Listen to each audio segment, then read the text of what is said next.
Thank you everyone for joining. I'll say good afternoon and good morning since we have people from all over, not just Iraq. So for those of you who woke up very early on the East Coast and West Coast of the US, thank you so much. By way of a brief introduction, my name is Patricia Latif and I am the co-founder and director of operations of 51 Labs. And we're really happy to see you here.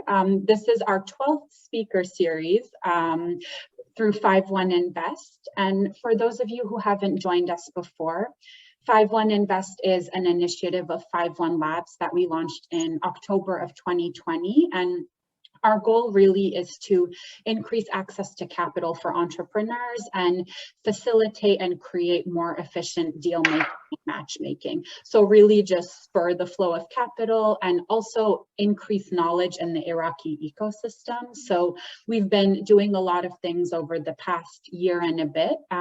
We invite you to check out our blog on our 51 Invest page. My colleague Miran will share the link with you. We publish regular insights on the ecosystem.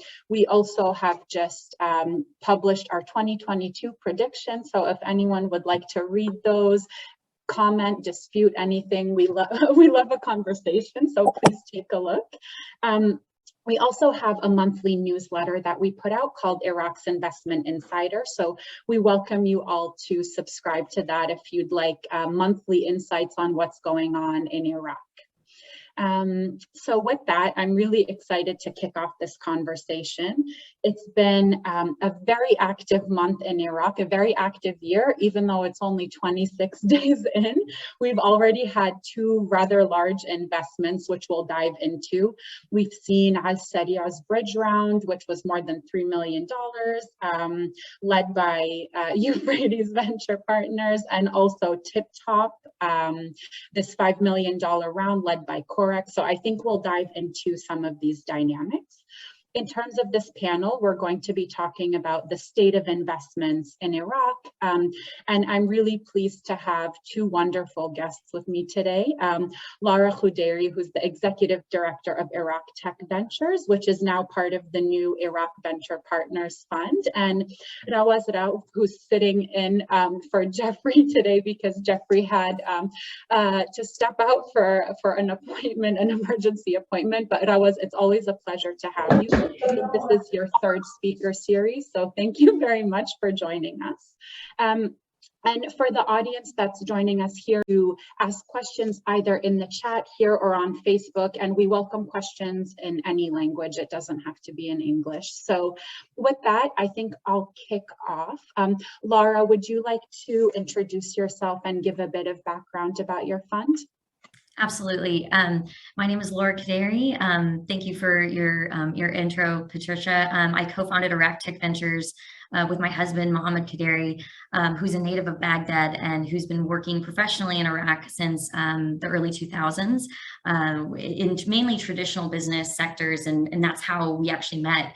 I was working for their family company that's all over Iraq, but in traditional business units. And as a passion project, we started Iraq Tech Ventures with the goal to do our part in helping diversify the Iraq economy away from oil and gas and into more sustainable sectors like technology. So in 2018 and 2019, we coordinated the first venture deal of its kind.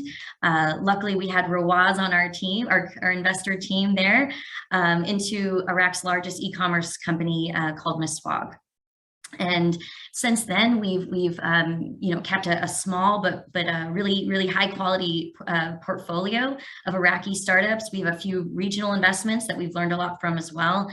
And recently, as Patricia mentioned, we just partnered up with two other ecosystem partners, Innovest Middle East, which is locally, Rawad Al Iraq and the Iraqpreneurs programs, as well as another organization, The Station, which was the first co-working space in Iraq. And we have formed that partnership to start a venture fund focused on Iraqi entrepreneurs and startups. And that's called Iraq Venture Partners. Thank you. Thanks, Laura. And Rawaz, would you like to introduce yourself, please? Sure. So I think the last time we spoke, I was still an angel investor then. So that was, we took quite a big leap in in a matter of 1 year. I think for the first time, Iraq went from the angel investing, people just being curious about the startup ecosystem, into really on an accelerated mode of VC interest.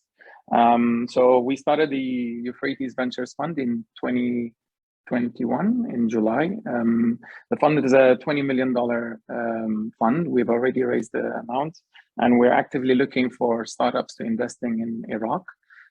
Primarily, they have to tick 2 boxes. They have to be highly scalable startups, and they have to be tech-driven. So, and we have a ticket size of anywhere between $100,000 to about $4 million. So we're really open in terms of what we're thinking of. But this is, I'm not going to repeat all about myself, because I think I've been here twice before. So I'm going to, let's utilize the time for something more interesting for now. Thank you, Rawaz. And I know, so you touched a bit on your ticket size and the type of startups you invest in. Laura, would you like to do the same in terms of what Iraq Tech Ventures and IVP also are looking for, just to lay the groundwork? I think we have a number of new people here, so we'll put the facts in there, and then we'll dive into some of the more interesting questions. Absolutely. Yes, we are. We still have yet to fundraise. So we've formed this partnership. We're forming our IC right now. We're kind of hammering out the legal structure and all of those really, really important details. But our goal is to be a $20 million fund focused on early stage opportunities. So really Series A and anything before. So that's kind of the stage of startups we're looking at. Similarly, we're sector agnostic. So we are open to all different types of startups, and also into scalable tech-based opportunities. I think really when it's the same, we're kind of keeping the same investment philosophy that we adopted in Iraqi Tech Ventures, which is kind of focusing on founders who are open-minded, ideally proprietary IP developed in-house, and also some sort of market validation. So early stage, but out of the idea phase, and it's been validated by the market, whether it's their post-revenue or they have a foreseeable way of being accepted by the market. That's great. Thank you so much. And in terms of what the reason was behind launching your fund, Laura, you mentioned a bit about wanting to diversify the economy a bit. And Rawaz and Laura, is there any other reason that you had to launch the fund? Rawaz, you mentioned you were an angel before, so it would be interesting to also see what kind of catalyzed the shift. We'll kick off where we were before. So the question, which maybe we can answer from the beginning, is how you decided to turn to an institutionalized funding mechanism, and what enabled you to start it, like what dynamics were there? Yeah, I'll quickly go. We had some regional investments that were doing really well. We had a partial exit in one of them. And then we just started seeing similar, excitement around Iraq, Iraqi startups and investments. A lot more startups that were reaching out to us, a lot of quality startups, a lot higher quality startups. So all of these were catalysts for us when we were given the opportunity to partner with these other 2 organizations to take it and to really, we started kind of seeing with our local investments too, a clearer paths to exit. Because I think that was the piece that we had been working towards. We still are working towards the first exit in Iraq, and so like on a large scale with a strong economic return, and so that with all of that becoming clearer, it was just a really exciting time. That being said, there's still a lot of things that are not clear, right? We're still having to come up with some creative solutions to solve really big Iraq-specific problems. So that's also an exciting part of the work. Hope that answers your question. Yeah. Does. Rawaz, feel free to add if you'd like. Sure. I think there are 2 types of dynamics that we're talking about here. One is the local Iraqi/Kurdistani dynamics, and for 2021, what really drove a lot of that interest was there was finally an understanding that the infrastructure level in Iraq and Kurdistan was ready for tech. And namely, the availability of broadband or 4G being there. 3G has been there from 2016, but like in 2021, really the prices and the availability and ubiquity started becoming more reasonable. So that's on the infrastructure side, and we're seeing all the prices going down, etc. So and that was quite interesting. Security situation has been improving in Iraq in general. We're still seeing some basic flare-ups here and there, but it's not really a matter of concern at this stage. And that comes on the part of the local side. But on the regional side, as Laura was mentioning, there is a huge VC interest globally in what's called the emerging VC markets. So, I mean, if you just look at what, and I'm just going to quote a couple of figures for 2021 figures. For Middle East, there was a total of $2 billion that was invested in the Middle East in the past year alone. In Turkey, that figure was 1.8 billion. For North Africa, it was $580 million. And in Sub-Saharan Africa, that was 2.1 billion. So these, Iraq does not live in a bubble. We're seeing emerging and global interest in the region as opportunities in Europe and US and Latin America are becoming harder to find. So those two dynamics, I think, played a key role in enabling us to launch this VC at this time. And we think the time is absolutely right for this move. And we're encouraged by everyone else that is looking at Iraq. And we would love them to also look at it more positively and would like to help in that direction. That's great. And Rawaz, you touched on a question that I was going to add, that ask to both of you about what has changed in the ecosystem in the past 2 years. So you mentioned a number of things. Laura, if you'd like to add anything, you're welcome to, in terms of what factors have enabled this growth and investment and this global shift, I think, towards Iraq. Absolutely. I think there's been, an increase in programs, such as the great ones that 51 Labs put on, but not just an increase in programs and upstream organizations, but also a shift in a lot of the offering within, those programs, focusing on tech. And so before it was kind of like, there was a lot of general SME training, basic business training. Now, there's a lot more opportunities for Iraqi entrepreneurs to educate themselves on tech and how to run a tech-based business. There's been an increase in government mandates, positive rhetoric about the change, the focus that they want to put on the tech ecosystem. We'll have to see, if some of this rhetoric becomes reality. We hope it does. But we've already seen such a big improvement in terms of just SME loans available to startups. So, it's going to take some time. This is a huge, as we were talking before the call, this is a huge shift that these, massive bureaucratic bodies have to make. But I think that they're starting to not only see the impact that it's having on its people, but also how it makes financial sense. And I think that as members of the ecosystem, that is an important role that Euphrates Ventures and Iraq Venture Partners will hopefully play, is to get them to see, the economic benefit of making these policy changes.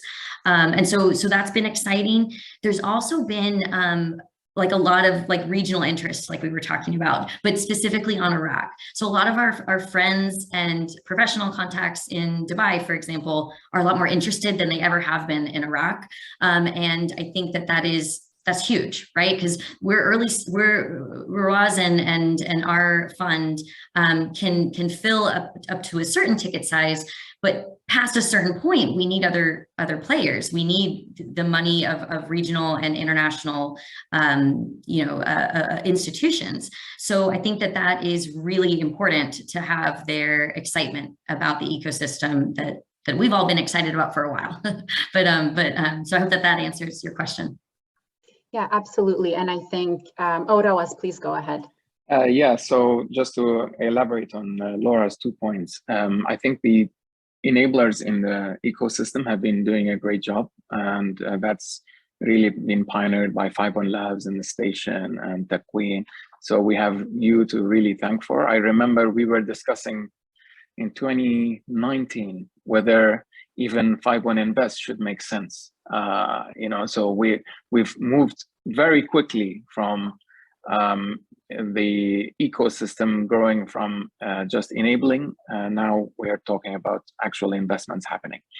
So I think that's very critical for the ecosystem in general, especially for the entrepreneurs. I think for the likes of Maswag and Al Saria, etc. For many years they were starved of capital, so they needed it. They were touching every door and window that they could find. I think now the day has arrived, and the entrepreneurs can really look forward to money that is there, that is committed, that can be raised, but it's just a competition of execution and ideas. And I think that makes this sector a lot more interesting now than it's ever been.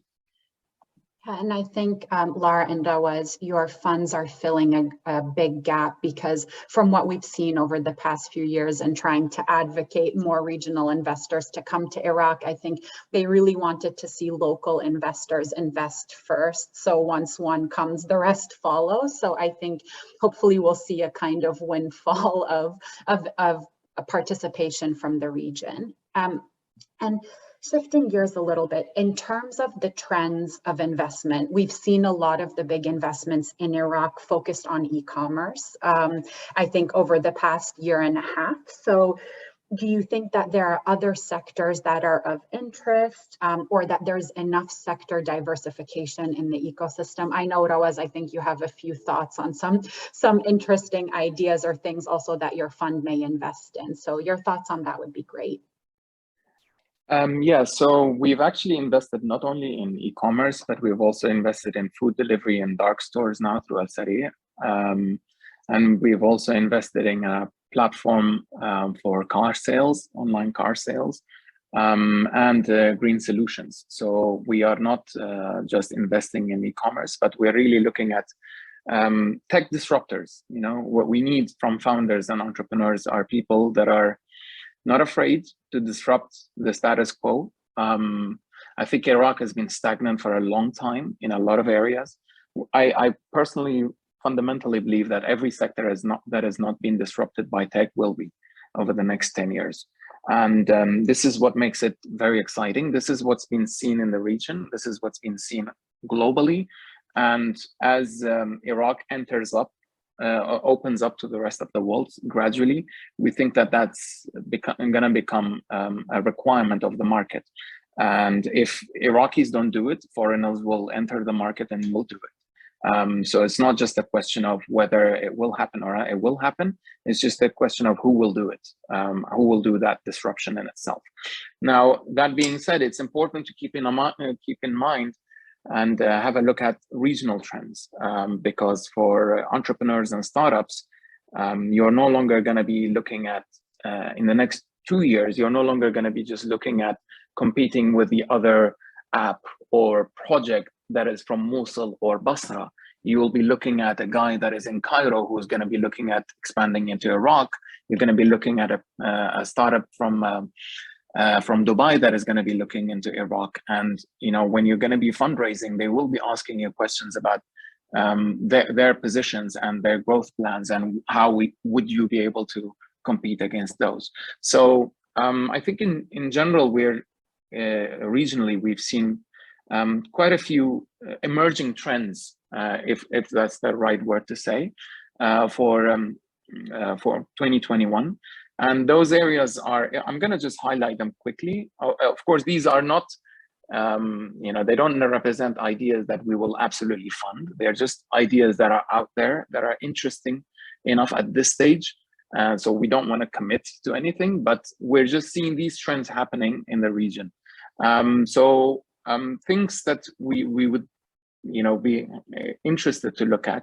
Obviously, in terms of education, we all know that in Kurdistan and Iraq, primary and secondary education is free. So it makes it a bit hard for entrepreneurs to tackle that sector. But we are seeing some trends where, especially in the last year of high school, there could be something that could be done, given how important it is for university entrance exams and how important the 12th grade is for everyone in terms of those exam preparations. And those tend to be a very local problem that people could look at.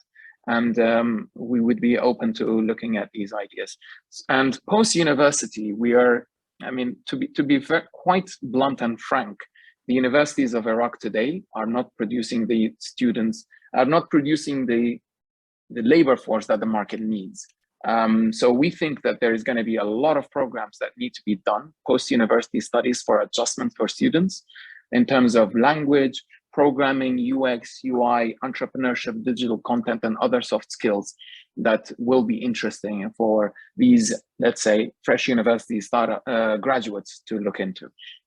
So that's just on the education side. I don't want to take too much time on every sector, but no, go ahead, please. I might need another 5 or 6 minutes to just try to go through sector by sector. All the entrepreneurs are furiously writing down all your business ideas, so talk slowly. Sure, I'll try to. In terms of the service sector, because we've had these conversations quite a bit with entrepreneurs. I think Laura has had the same with a lot of entrepreneurs. We are quite skeptical of businesses that depend on attracting skills on a specific work. Okay, so that includes things like baby care, handyman, etc. Things that require local professional certified labor force. And the reason for that is actually quite simple. It's because there is very little agreement in the Iraqi market on what a good nurse should do or what a good handyman should be qualified for, etc. So we remain skeptical of those ideas, and we've seen quite a few startups that have not made it in that area. So while it may be quite interesting regionally, we don't think that that's necessarily a good area to look at, not yet. So probably looking at more capacity building would be more interesting in that area. But on the retail side on things, I think e-commerce represents such a small fraction of the overall shopping experience in Iraq, and we think that the actual brick and mortar stores have so much potential, and we've seen lots of regional activity in that area where startups are looking at disrupting the retail sector through tech itself. So anything from disrupting grocery stores to pharmacies, etc. Those are also of interest to us in Iraq to see. On the healthcare side, we are I am a bit, it's a bit like education.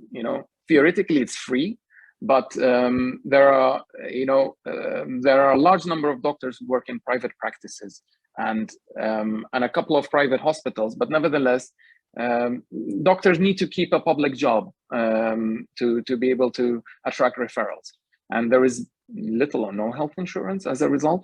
So we think that businesses that are looking at driving more referrals might be interesting for the healthcare sector, or consultations, but we do remain skeptical because it's a sector that is supposedly free, so the value that is being perceived by the consumer is subject to debate.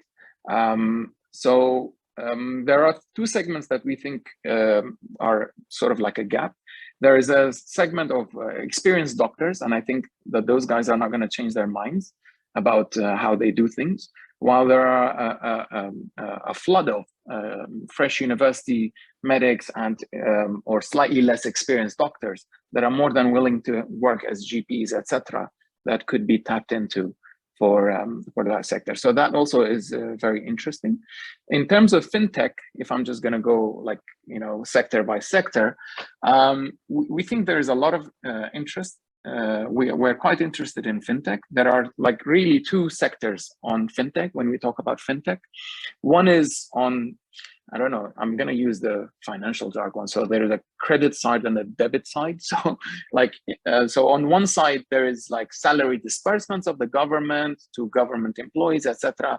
And if you look at it today, the majority of the ecosystem effectively is looking at that sector, to be quite blunt about it. I mean, all of the Asya Hawalas, the Zencash, Keycard, etc., all they're looking at is how do we put the salary of the government employee into our wallets, and hopefully they'll do something. And I think that's going to remain interesting, but it doesn't really add any value to the person that just got its salary through there. And additionally, we don't think that if you're a government employee, the chances of you being able to grow your income are quite unlikely, especially given, you know, labor productivity of among civil servants is around 20 minutes per day. I mean, it's just, you know, it's, but so the area that is quite interesting is actually in the private sector area. I think there are lots of areas, so enabling, so fintech that is looking at private individuals and people outside the government is actually really, really interesting. And it's going to be quite important as Iraq looks forward to moving away from an oil-dependent economy to a more private sector-driven economy. So it fits into a larger theme of things over the next 10 years. Now, in terms of transport, that's I think I'm not going to go way more than that. So just going to talk about transport. Iraq is importing everything. I mean, so we know that, but that doesn't mean that they're not being transported, right? So over 90% of the goods in the country are being transported over from Iran and Turkey, and a bit more, a bit less from the region. So we think that you know, companies that are looking at like disrupting the trucking business, etc., those are all things that could be of interest to us, because they just represent such a large part of the economy. And you know, if the market shifts further and there is more local production, those businesses can easily be transformed into looking at local production also. So I mean, this is just a very high level, and I don't want to take any more time. I just hope that was useful for everyone. I've said these things quite a few times to entrepreneurs individually, but I think it's important just to say to a wider audience, just so that they know where at least I stand on certain issues. And I'm certainly open for discussion and debate. And I have changed my mind quite a bit about areas that I've said no to before. So I don't want anyone to think that just because I haven't mentioned something, that it's not necessarily gonna, you know, pique our interest, you know. Laura, would you like to add anything? Did Rawaz miss any sectors? No, well, I think this is awesome. And I think I've even written down some of these so that we could, you know, swap deals and talk, because this is, so thank you for this platform, Patricia, because it's really, Rawaz and I should be doing this more often, but I think it's like, it's going to be really cool to understand what everyone's interested in, and because I'll encounter startups and founders that they don't, and vice versa. So it's just going to be really exciting. I think along those same lines, or the same, you know, the same justification that Rawaz made about trucking and how so much is imported. So one, I heard about a regional player just this week going to enter, that's, you know, in the trucking logistics space. And then I think that it just gives, it gives agritech a really interesting place in the market as well. And I haven't really seen, I want to see more deals or decks about agritech, because I think that is just such a cool fit for Iraq. And I think that we've seen a lot of successful regional case studies in agritech as well. We're investors in Pure Harvest. So that was just kind of a really, really cool way that the UAE has invested to become more sustainable, relying less on the imports of produce. So that's really cool. I agree. Fintech is fascinating and just endless. Like there's just so many, our regional friends, Venture Souk, just made a fintech dedicated fund because they were seeing so many opportunities in the region on just fintech. And so I think Iraq has the same potential. And we've also had meetings with Nimcard, which is, out of Abu Dhabi, but who recently launched a local Iraqi card solution called Neo. And that they have, this is what's so cool about leveraging the regional, the strength of the regional ecosystem is that, so they have an initiative where they want to allow Iraqi entrepreneurs access to their tech stack to build on top of it. So there's all these different collaborative ways that we as ecosystem players, that have ties regionally and locally can help leverage, off of the knowledge that's being developed regionally, and to advance some and help create the opportunities we want to see in fintech and in these other promising sectors. Thank you both for those insights. I think what we'll do, we have a lot of questions coming into the chat. So to our guests, please feel free to keep adding those. I'm going to ask one more question, which also summarizes some of the questions that have come through the chat. And that is, what impact do you think that regional players entering the Iraqi market will have on local startups? One thing we've been seeing, I think, in the region is how large some of the investment deals have been, especially in the seed, pre-seed, Series A. And the size of these rounds are quite large compared to what's happening in Iraq. So what will the impact be if a regional player, especially one that's received large investment rounds, entering Iraq? And just in general, other thoughts on what will happen? I think this question came in one or two times also from the chat in terms of what effect it will have on the domestic market.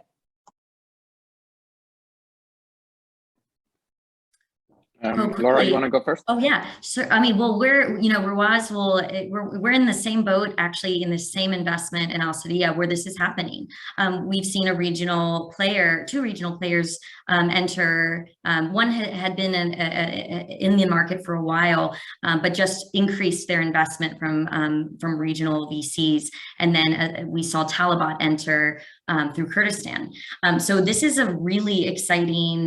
This industry is really heating up in Iraq, and we're seeing a battle play out. I think what will set the local Iraqi company apart from anyone regionally is their local Iraqi knowledge. So, Kareem tried to do food delivery in Iraq, but eventually, stopped those operations because they kind of, they made some mistakes that Al Sari had learned already. So I think that having that local know-how is creating a protective moat around businesses like Al Sadia, and I think that will be a good runway for a significant amount of time. The local knowledge, and then also the ability to retain local talent. I think that Al Saria and same with Miswag, they've developed a really strong company culture that people don't want to leave. And so despite regional players, Rocket Internet is entering, a ton of other regional and international players are entering the Iraqi market. In these two specific companies, they've focused on company culture, important things to Iraqis, benefits, making sure that people are properly incentivized, and then also just that local ability to execute and collect. So that's what we're seeing with two examples of what you've just described.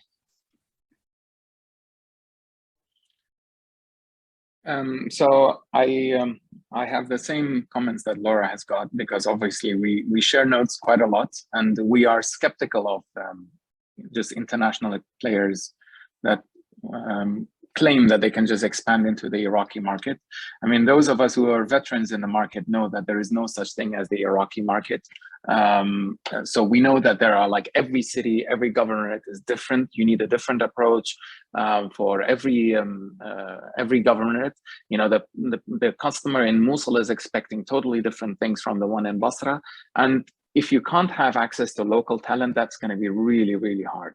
I think to be able to just see it, acknowledge it, and just design your product accordingly. So I think that's quite an important note to take there. And we welcome VC interest in Iraq. I think it's a positive thing to do. We have a lot of companies that need a ton of cash to grow, and there is lots of companies that haven't really thought about raising cash to date because they have been worried about lack of funding. So we welcome that. We think it's positive, and we will think it's positive for many years to come, because there's just so much need for raising funds, and obviously we have a certain amount of capacity for each of our investments, and we don't want to own 51% of every company out there, so we'd like to see other players coming in, and especially strategic players are more than welcome to look into Iraq. Thanks for that. And one question that's come up a few times is in terms of the support that an investor can provide to a startup. What additional support does each of your funds provide in addition to the actual investment? So, we've had questions about obtaining licenses or, getting access to the government, like if you're a fintech company and need to speak with the central bank. So do you have any thoughts on what you're doing or what other investors can provide in terms of a value add?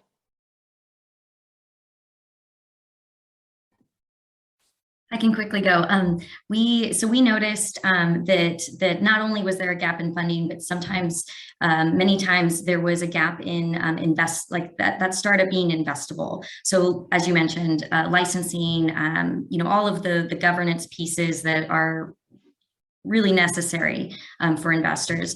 And so as part of our fund's goal, we want to have a investment readiness program targeted to, a version started targeted for early stage startups, and then kind of a more advanced program for companies that already have, the right registration, the due diligence pieces, but that need maybe access to regional suppliers, or that need, mentorship from other industry leaders.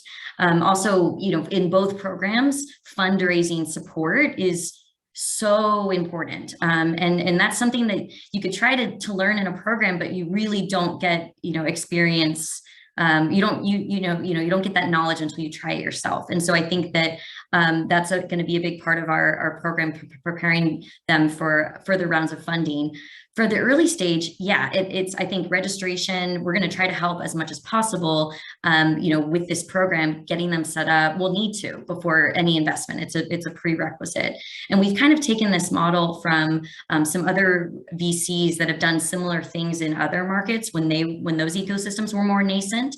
A lot of them have a position for just, someone that kind of looks at the startup, see what they need, and then try to help make them investable. And so that's kind of what we're doing with the fund, and our program attached to the fund. And on our side, because really we see our work to be complementary to what Laura and their side is doing. We primarily look at, how to make the business really disrupting the rest of the sectors. So if you're doing something today, how can you do it better? What kind of business models you could leverage? What kind of partnerships you could strike in the market that could really make you push forwards?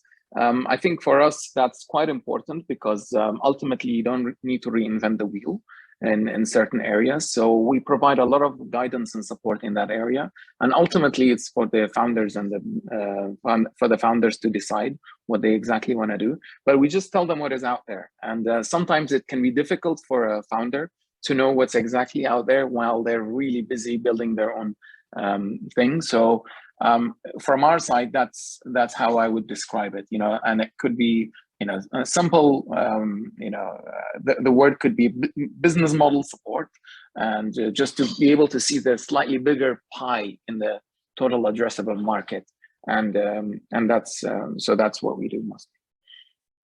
That's great. And I think we have a number of entrepreneurs in the audience, because there are questions coming through about what you look for as investors when you're seeking an investment, and also whether it's beneficial to try and join a program like Y Combinator or some other accelerator prior to receiving investment from one of your funds, or if they should just try and seek that investment right away.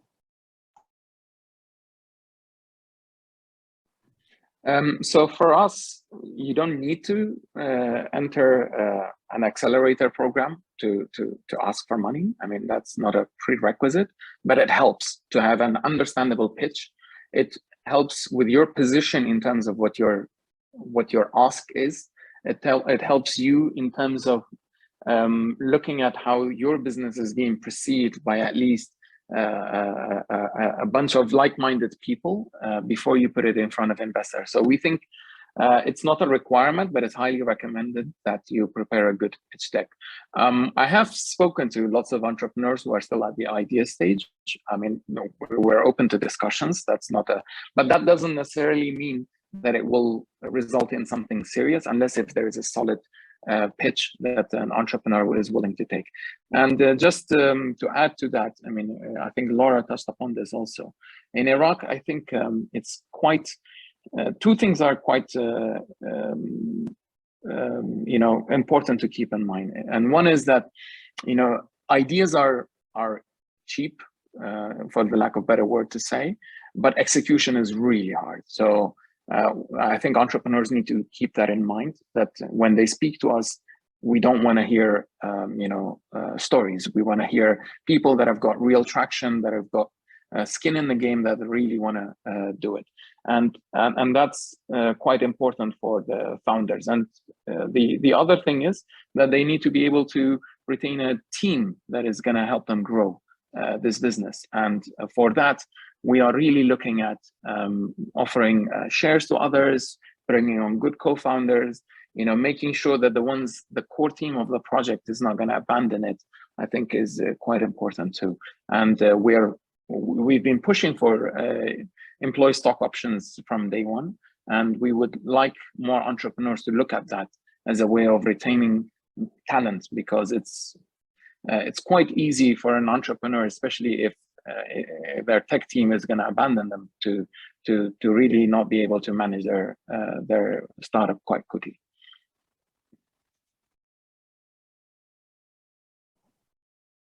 Yeah, building on that, gosh, yeah, having control over your tech is so important in a market like Iraq. Things change very quickly. There's road closures. There's just things just spring out of nowhere, and I feel like if you have direct control and if you're able to modify your technology in real time, then you really have the advantage. It's great using platforms like Shopify and these other